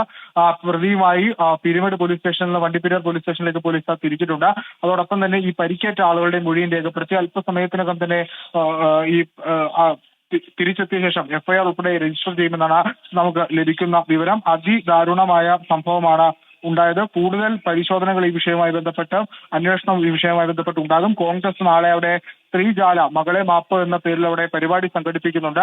ഈ കേസിന്റെ എല്ലാ പൂർണ്ണ ഉത്തരവാദിത്വം സർക്കാരിനാണ്. സർക്കാരിന്റെ പരാജയമാണ് ഈ കേസിൽ പ്രതി രക്ഷപ്പെടാൻ കാരണമെന്ന് ഗുരുതര ആരോപണം ഉന്നയിക്കുന്നുണ്ട്. പ്രോസിക്യൂട്ടറെ നിയമിച്ചതിൽ പോലും അട്ടിമറി സംഭവിച്ചിട്ടുണ്ടെന്നാണ് അല്പസമയം മുമ്പ് മാത്യുക്കുഴൽ നാടൻ MLA പ്രതികരിച്ചത്. അങ്ങനെ അടിമുടി ഈ കേസിൽ സംഭവിച്ച എല്ലാ വീഴ്ചകൾക്കും ഉത്തരവാദികൾ സർക്കാരാണെന്ന് ഒരു വസ്തുത പ്രതിപക്ഷം പറയുന്നു. ഈ കുട്ടിയുടെ പിതാവിന് ഇന്ന് പരിക്കേൽക്കുന്ന സാഹചര്യത്തിലും സുരക്ഷാ വീഴ്ചകളുടെ കാര്യത്തിലും ഒരു വ്യക്തമായ പരിശോധന വേണമെന്നാണ് ആവശ്യം. ശരി, വിഷ്ണു സുരേഷാണ് ഇടുക്കിയിൽ നിന്ന് വിവരങ്ങൾ നൽകിയത്. ED ഉദ്യോഗസ്ഥർക്കെതിരായ ആക്രമണത്തിൽ ബംഗാൾ സർക്കാരിന് മുന്നറിയിപ്പുമായി governor CV Ananda Bose. Bengal banana republic അല്ലെന്നും സർക്കാർ ഉത്തരവാദിത്തം നടപ്പിലാക്കുന്നതിൽ പരാജയപ്പെട്ടാൽ ഭരണഘടനാപരമായ നടപടികൾ സ്വീകരിക്കുമെന്നും ഗവർണർ മുന്നറിയിപ്പ് നൽകി. The ghastly incident reported from Sandesh Kadi in North 24 Parganas district is alarming, is deplorable, to say the least. It is the bounden duty of a civilized government to stop barbarism and vandalism in a democracy. If government fails in its basic duty, then the Constitution of India will definitely take its course. ആക്രമണത്തെ തുടർന്ന് enforcement ഡയറക്ടറേറ്റിന്റെ സുരക്ഷ വർദ്ധിപ്പിച്ചു. ആക്രമണത്തിൽ കേന്ദ്ര ആഭ്യന്തര മന്ത്രാലയം report തേടി. Ration അഴിമതി കേസുമായി ബന്ധപ്പെട്ട് മുൻ ബോൺഗാവ് മുനിസിപ്പാലിറ്റി ചെയർമാൻ ശങ്കർ ആദ്യയെ ED അറസ്റ്റ് ചെയ്തു. സംസ്ഥാനത്ത് തൃണമൂൽ കോൺഗ്രസിനെതിരെ രൂക്ഷ വിമർശനം ഉന്നയിച്ച് കോൺഗ്രസ് BJP പാർട്ടികൾ രംഗത്തെത്തി. ബംഗാളിൽ രാഷ്ട്രപതി ഭരണം വേണമെന്ന PCC അധ്യക്ഷൻ അധീർ രഞ്ജൻ ചൌധരിയുടെ പ്രസ്താവനയെ തള്ളി AICC. ബംഗാളിൽ രാഷ്ട്രപതി ഭരണം വേണം എന്നത് കോൺഗ്രസിന്റെ നയമല്ലെന്ന് AICC general secretary KC Venugopal വ്യക്തമാക്കി. അത് പാർട്ടിയുടെ ദേശീയ നയമല്ല. ഒരു സംസ്ഥാനത്ത് രാഷ്ട്രപതി ഭരണം ഏർപ്പെടുത്തണമെന്നുള്ളത് ഞങ്ങളുടെ പാർട്ടിയുടെ ദേശീയ നയമല്ല. അവിടെ പ്രശ്നങ്ങളുണ്ടാവും. അവിടുത്തെ പ്രശ്നങ്ങൾ അവിടുത്തെ PCC പ്രസിഡന്റ് പറയുന്ന അവിടുത്തെ പ്രശ്നവുമായി ബന്ധപ്പെട്ട കാര്യങ്ങളായിരിക്കും. പക്ഷേ അത് അവിടെ തന്നെ ഉള്ള കാര്യങ്ങൾ അവിടെ ചർച്ച ചെയ്യുക എന്നുള്ളതേ ഉള്ളൂ. പശ്ചിമബംഗാളിൽ മോദിയും ദീദിയും തമ്മിൽ ശക്തമായ ബന്ധമുള്ളതിനാൽ രാഷ്ട്രപതി ഭരണം ഏർപ്പെടുത്താൻ BJPക്ക് ധൈര്യമില്ലെന്നായിരുന്നു അധീർ രഞ്ജൻ ചൌധരിയുടെ പരാമർശം. बंगाल में कानून और स्थिति की हालत दिन पे दिन बदतर होते जा रहे हैं. ये पहले भी हम कह चुके हैं, आज भी कह रहा हूं. लेकिन बीजेपी पार्टी वो भी चुप्पी साधे हैं. कुछ करने की उनका भी हिम्मत नहीं है, क्योंकि वो जानते हैं कि यहाँ आम लोगों के सामने भाषण देना आसान होते हैं, लेकिन मोदी जी को समझाना मुश्किल है. क्योंकि दीदी और मोदी जी के बाद भी अंदर की बात क्या होते हैं ना आम लोगों की पता चलते, ना हमें ना आपको पता चलते. അച്യുതൻ ഡൽഹിയിൽ നിന്ന് കൂടുതൽ വിവരങ്ങളുമായി ചേരുന്നു. അച്യുതൻ, തുടർച്ചയായി ഗവർണറുടെ മുന്നറിയിപ്പുകൾ, പക്ഷേ ചീഫ് സെക്രട്ടറിയോ ആഭ്യന്തര സെക്രട്ടറിയോ DGPയോ ഒന്നും അദ്ദേഹം വിളിച്ചിട്ടും പോകുന്നില്ല. പരാതികളുടെ അടിസ്ഥാനത്തിൽ EDക്കെതിരെയും കേസെടുത്തിരിക്കുന്നു. അപ്പോൾ മമതാ സർക്കാർ ശക്തമായി പ്രതിരോധം തീർക്കാൻ തന്നെയാണോ തീരുമാനം?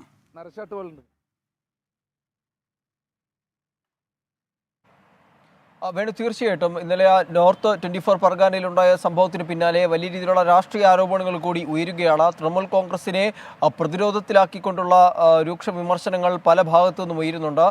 പ്രധാനമായും പശ്ചിമ ബംഗാൾ ഗവർണർ ആനന്ദ് ബോസ് തന്നെ അദ്ദേഹം തന്നെ വ്യക്തമാക്കിയത് ഈ സംസ്ഥാനം അതിൻ്റെ സർക്കാർ അതിൻ്റെ ഉത്തരവാദിത്തം നടപ്പാക്കുന്നതിൽ പരാജയപ്പെട്ടാൽ ഭരണഘടന പ്രകാരമുള്ള നടപടികളിലേക്ക് കടക്കുമെന്നുള്ളതാണ്. അത് താൻ നടപ്പിലാക്കുമെന്ന് തന്നെയാണ് ഗവർണർ ആനന്ദ് ബോസ് ഈ വിഷയവുമായി ബന്ധപ്പെട്ട പ്രതികരിച്ചിരിക്കുന്നത്. നിലവിൽ ക്രമസമാധാന നില പാടെ തകർന്നിട്ടുണ്ട്. കഴിഞ്ഞ തെരഞ്ഞെടുപ്പ് സമയങ്ങളിൽ പോലും അത്തരം കാഴ്ചകൾക്ക് സാക്ഷ്യം വഹിക്കേണ്ടി വന്നു. എന്നാൽ അതിന് വേണ്ട നടപടികൾ സർക്കാരിൻ്റെ ഭാഗത്തുനിന്നുണ്ടാവുന്നില്ല എന്നടക്കമുള്ള വിമർശനങ്ങൾ ഗവർണറുടെ ഭാഗത്തുനിന്നുണ്ടാവുന്നു. അതേസമയം സംസ്ഥാനത്തെ കോൺഗ്രസ് ഘടകം വലിയ രീതിയിലുള്ള രൂക്ഷ വിമർശനങ്ങളും തൃണമൂലിനെതിരെ ഉന്നയിക്കുന്നുണ്ട്. നേരത്തെ പറഞ്ഞത് ഈ രാഷ്ട്രപതി ഭരണം ഏർപ്പെടുത്തണം, ഒപ്പം തന്നെ ഈ സമാധാനം പരിപാലിക്കുന്നതിൽ പൂർണ്ണ പരാജയമാണ് തൃണമൂൽ കോൺഗ്രസ് സംസ്ഥാനത്ത് ഉണ്ടാക്കിയത് എന്നുള്ളതായിരുന്നു ഉയർത്തിയത്. ഇന്ന് തൊട്ടു പിന്നാലെ അധിർ രഞ്ജൻ ചൗധരി പ്രതികരിച്ചിരിക്കുന്നത് സംസ്ഥാനത്ത് മോദിയും ദീദിയുമായി ശക്തമായ ബന്ധമാണുള്ളത്. അതാണ് ഈ രാഷ്ട്രപതി ഭരണം നടപ്പാക്കുന്നതിൽ ഈ BJP ധൈര്യപ്പെടാത്തത്. മണിപ്പൂരിലും അത്തരത്തിലൊന്നും തന്നെ നടപ്പാക്കിയിട്ടില്ല എന്നും അദ്ദേഹം പറയുന്നു. പക്ഷേ ഇതിനെ അധിർ രഞ്ജൻ ചൗധരിയുടെ ആ ഒരു പ്രസ്താവനയും ദേശീയ നേതൃത്വം തള്ളുകയാണ് ഉണ്ടായത്. KC വേണുഗോപാൽ, ഈ സംഘടനാകാര്യ ജനറൽ സെക്രട്ടറി KC വേണുഗോപാൽ ഈ വിഷയവുമായി ബന്ധപ്പെട്ട് പ്രതികരിച്ചത് കോൺഗ്രസിന് അത്തരമൊരു നയമില്ല, രാഷ്ട്രപതി ഭരണം ഏർപ്പെടുത്തണമെന്നൊരു നയമില്ല എന്നുള്ളതാണ്. എന്തായാലും വലിയ രീതിയിലുള്ള രാഷ്ട്രീയ വിവാദങ്ങൾ ഉയരുന്നുണ്ട്. BJPയും തൃണമൂലിനെതിരെ ആഞ്ഞടിക്കുന്നുണ്ട്. അതേസമയത്ത് ED അവരുടേതായ നടപടികൾ കടുപ്പിക്കുകയാണ്. നിലവിൽ ആഭ്യന്തര മന്ത്രാലയം ഈ വിഷയവുമായി ബന്ധപ്പെട്ട റിപ്പോർട്ട് തേടിയിട്ടുണ്ട്. ഒപ്പം തന്നെ ഈ ED മറ്റിടങ്ങളിൽ ഈ പരിശോധന നടത്തുന്ന സമയത്ത് കേന്ദ്ര സേനകളുടെ സഹായം ഇതിനായി തേടാം. കൂടുതൽ സേനയെ EDക്കൊപ്പം നിയോഗിക്കുമെന്നുള്ളതും ആഭ്യന്തര മന്ത്രാലയം അറിയിച്ചിട്ടുണ്ട്.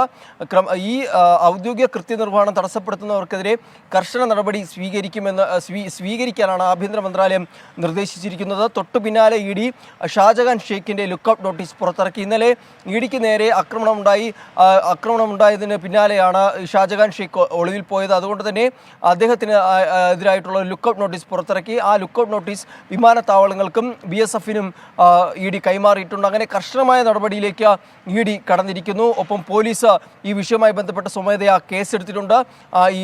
ആ കേസുമായി ബന്ധപ്പെട്ടിട്ടുള്ള ഈ ആക്രമണത്തിൽ ആരൊക്കെയാണോ പങ്കാളികളായിട്ടുള്ളത് അവരെല്ലാം കണ്ടെത്തുവാനുള്ള തിരിച്ചറിയൽ പ്രവർത്തനങ്ങളിലേക്ക് കൂടി പോലീസ് കടന്നിട്ടുണ്ട്. അങ്ങനെ അത്തരത്തിൽ ഈ EDയുടെ ഭാഗത്ത് നിന്ന് കർശന നടപടിയിലേക്ക് കടക്കുന്നു. ഒപ്പം തന്നെ തൃണമൂലിനെ പ്രതിക്കൂട്ടിലാക്കി വലിയ തരത്തിലുള്ള രാഷ്ട്രീയ വിവാദങ്ങളും സംസ്ഥാനത്ത് ഉടലെടുക്കുന്നുണ്ട്. അച്യുതനാണ് ഡൽഹിയിൽ നിന്ന് വിശദാംശങ്ങൾ നൽകിയത്. പത്തനംതിട്ട മൈലപ്രയിലെ വ്യാപാരിയുടെ കൊലപാതകത്തിൽ ഒരാൾ കൂടി കസ്റ്റഡിയിൽ. അറസ്റ്റിലായ ഓട്ടോ ഡ്രൈവറുടെ ബന്ധുവായ നിയാസിനെയാണ് പോലീസ് കസ്റ്റഡിയിലെടുത്തത്. കൊലപാതകത്തിൽ നിയാസിനും പങ്കുള്ളതായി സൂചന. നേരത്തെ 3 പേരെ പോലീസ് അറസ്റ്റ് ചെയ്തിരുന്നു. വിവരങ്ങളുമായി ശ്രീജിത്ത് ശ്രീകുമാരൻ ചേരുന്നു പത്തനംതിട്ടയിൽ നിന്ന്. ശ്രീജിത്ത്, എന്തൊക്കെയാണ് വിശദാംശങ്ങൾ?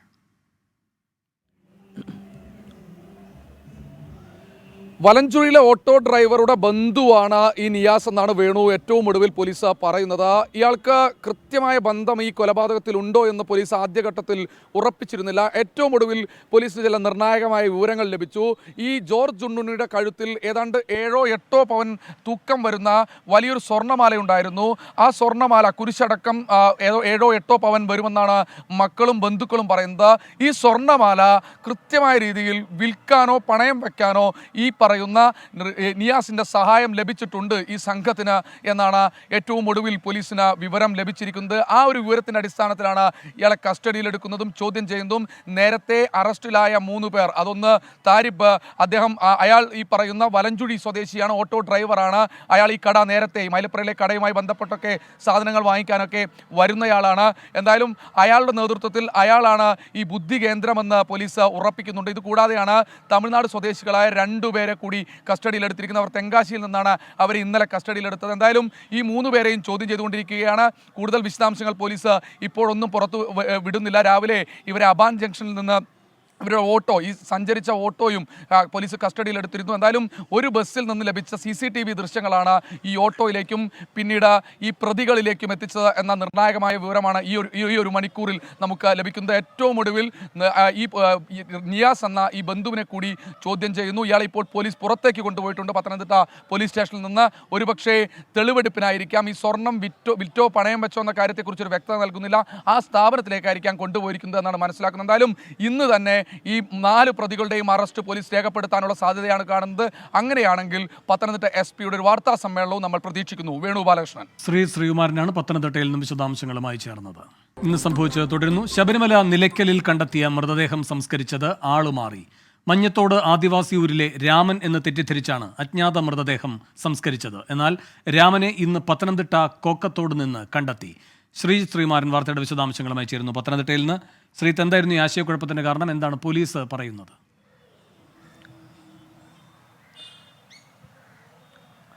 രണ്ടാഴ്ച മുമ്പാണ് നിലക്കലിൽ ഇത്തരത്തിലൊരു അജ്ഞാത മൃതദേഹം, രാമൻ ബാബു 70 വയസ്സ് എന്നാണ് പേര്, പ്രദേശത്തൊരു ഒരു ഹരിജൻ കോളനിയിലെ അംഗമാണ് രാമൻ ബാബു. എന്തായാലും ഈ രാമൻ ബാബുവിനെ അവിടെ മരിച്ച നിലയിൽ കണ്ടെത്തിയെന്ന് തിരിച്ചറിഞ്ഞത് ബന്ധുക്കളാണ്.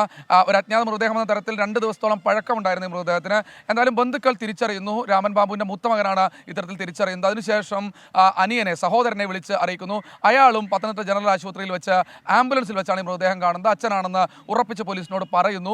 ഇതോടുകൂടി മൃതദേഹം കൃത്യമായ രീതിയിൽ ചെങ്ങന്നൂർ താലൂക്ക് ആശുപത്രിയിൽ പോസ്റ്റ്മോർട്ടത്തിന് ശേഷം നേരെ വീട്ടിൽ കൊണ്ടുവന്ന് സംസ്കരിക്കുന്ന ഒരു സാഹചര്യമായിരുന്നു ഉണ്ടായിരുന്നത്. വീടിനോട് ചേർന്ന വനഭൂമിയിലാണ് സംസ്കാരം നടത്തിയത്. എന്തായാലും അതിനുശേഷം ഇന്നാണ് അത്ഭുതകരമായ സംഭവം നടന്നത്. ഈ രാമനെ ഈ കൊക്കാത്തോട് എന്ന പ്രദേശത്ത് വെച്ച് രാമൻ്റെ മകളുടെ വീട് ആ മേഖലയിലാണ്. രാമൻ അലഞ്ഞു തിരിഞ്ഞ് നടക്കുന്നയാളാണെന്ന് മകൻ പറയുന്നുണ്ട്. ആ ഒരു പ്രതികരണവും നമുക്ക് ലഭിച്ചിട്ടുണ്ട്. എന്തായാലും രാമനെ അവിടെ വെച്ച് ഒരു ചായക്കടയുടെ പരിസരത്ത് വെച്ച് കണ്ടു എന്നാണ് തൊട്ടടുത്തൊരു ഫോറസ്റ്റ് വാച്ചർ, ഇവരുടെ ബന്ധു കൂടിയായ ഒരു ഫോറസ്റ്റ് വാച്ചറാണ് കണ്ടത്. അങ്ങനെ പിടിച്ചു നിർത്തിയപ്പോൾ ഇത് രാമനാണെന്ന് ഉറപ്പിച്ചു, രാമൻ ബാബു ആണെന്ന് ഉറപ്പിച്ചു. അങ്ങനെ അവിടെ പിടിച്ചു നിർത്തുകയും പിന്നീട് പോലീസിനെ വിവരം അറിയിക്കുകയായിരുന്നു. മകനും അതുപോലെ തന്നെ ബന്ധുക്കളും സ്ഥലത്തെത്തി ഇത് രാമൻ ബാബു തന്നെയാണെന്ന് സ്ഥിരീകരിച്ചു. അപ്പോഴും ഈ അജ്ഞാത മൃതദേഹം, നിലക്കലിൽ അന്ന് മരിച്ച അജ്ഞാത മൃതദേഹം ആരുടേതാണെന്ന് ഇതുവരെ വ്യക്തമായിട്ടില്ല എന്ന് ശ്രീമാനാണ് വിശദാംശങ്ങൾ നൽകിയത്. തട്ടം പരാമർശത്തിൽ നിലപാട് മാറ്റാതെ സമസ്ത.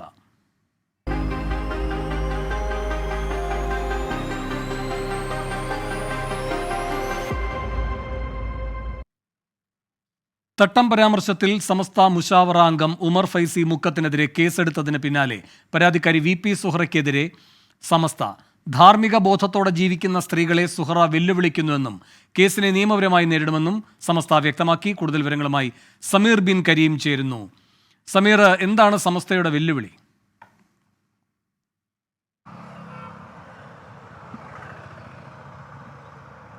വേണു, ഈ കേസെടുത്തതിന് പിന്നാലെയാണ് ഇപ്പോൾ പരാതിക്കാരിയായിട്ടുള്ള VP സുഹറക്കെതിരെ സമസ്ത ഇപ്പോൾ നിലപാടെടുത്തിരിക്കുന്നത്. നിയമപരമായി നേരിടുമെന്ന് വ്യക്തമാക്കുകയും ഒപ്പം തന്നെ ഈ ഉമർ ഫൈസി മുക്കത്തിന് പൂർണ്ണ പിന്തുണ നൽകുകയും ചെയ്യുന്ന സമസ്ത സുഹറക്കെതിരെ രംഗത്തിരുന്ന ഒരു സാഹചര്യമാണ് നേരിടുന്നത്. ഇവർ പറയുന്നത് ഈ ഉമർ ഫൈസി മുക്കം അദ്ദേഹത്തിന്റെ ഉത്തരവാദിത്വം നിറവേറ്റുകയാണ് ചെയ്തത്. എന്നാൽ ഇതുമായി ബന്ധപ്പെട്ട് VP സുഹറ നടത്തിയത് ഇത്തരം ഒരു വിഷയത്തിൽ ഇടപെട്ടുകൊണ്ട് അല്ലെങ്കിൽ അദ്ദേഹത്തിനെതിരെ കേസ് കൊടുത്തുകൊണ്ട് മാധ്യമ ശ്രദ്ധ നേടാനുള്ള ഒരു ശ്രമമാണ് നടത്തിയത് എന്നുള്ളതാണ് സമസ്ത പറയുന്നത്. അതോടൊപ്പം തന്നെ ഈ ധാർമ്മിക ബോധത്തോടു കൂടി ജീവിക്കുന്ന സ്ത്രീകളെ വെല്ലുവിളിക്കുന്ന ഒരു സമീപനമാണ് ഈ സുഹറ സ്വീകരിക്കുന്നതെന്നും സമസ്ത വ്യക്തമാക്കുകയും ചെയ്തിരുന്നു. ഏതായാലും ഇതുമായി ബന്ധപ്പെട്ട് ഉമർ ഫൈസിക്കൊപ്പമാണ് വിശ്വാസികൾ പൂർണ്ണമായി നിലയുറപ്പിക്കുന്നതെന്നും സമസ്ത വ്യക്തമാക്കുന്നു. എന്നാൽ കേസെടുത്ത നടപടിയിൽ സർക്കാരിനെയോ പോലീസിനെ കുറ്റപ്പെടുത്താതെ പരാതി കൊടുക്കാനിടയായ സാഹചര്യം കൂടി കണക്കിലെടുത്തുകൊണ്ട് VP സുഹറയെ രൂക്ഷമായി വിമർശിക്കുന്ന ഒരു സാഹചര്യമാണ് അല്ലെങ്കിൽ അത്തരമൊരു സമീപനമാണ് സമസ്ത സ്വീകരിക്കുന്നത് എന്നുള്ള പ്രധാനപ്പെട്ട കാര്യം. അതോടൊപ്പം തന്നെ കേസെടുത്തുകൊണ്ട് പണ്ഡിതരെ പിടിപ്പിക്കാനുള്ള ശ്രമം നടത്തേണ്ട എന്നുള്ളത് സമസ്ത നേതാവായിരിക്കുന്ന നാസിർ ഫൈസി കൂടത്തായും വ്യക്തമാക്കുന്നുണ്ട്. അതായത് ഇതുമായി ബന്ധപ്പെട്ട് സ്ത്രീത്വത്തെ അപമാനിച്ചു എന്നുള്ള VP സുഹറയുടെ പരാതിയിലാണ് നടക്കാവ് പോലീസ് ഉമർ ഫൈസി മുക്കത്തിനെതിരെ കേസെടുക്കുന്ന ഒരു സാഹചര്യം ഉണ്ടായത്. തട്ടമിടാത്ത സ്ത്രീകൾ അഴിഞ്ഞാട്ടക്കാരിയാണ് എന്നുള്ള ഒരു വിവാദ പരാമർശമായിരുന്നു ഈ ഉമർ ഫൈസി മുക്കം നടത്തിയിരുന്നത്. വേണോ, സമീർ ബിൻ കരീമാണ് വിവരങ്ങൾ നൽകിയത്. ഇതോടെ ഇന്ന് സംഭവിച്ചത് പൂർണ്ണമാകുന്നു. ഇനി സംസ്ഥാന സ്കൂൾ കലോത്സവവുമായി ബന്ധപ്പെട്ട പ്രത്യേക പരിപാടി കാണാം. കലക്കൻ കൊല്ലം. പ്രവിതാലക്ഷ്മിയും അനുജ രാജേഷും ചേരും കലോത്സവ നഗരിയിൽ നിന്ന്.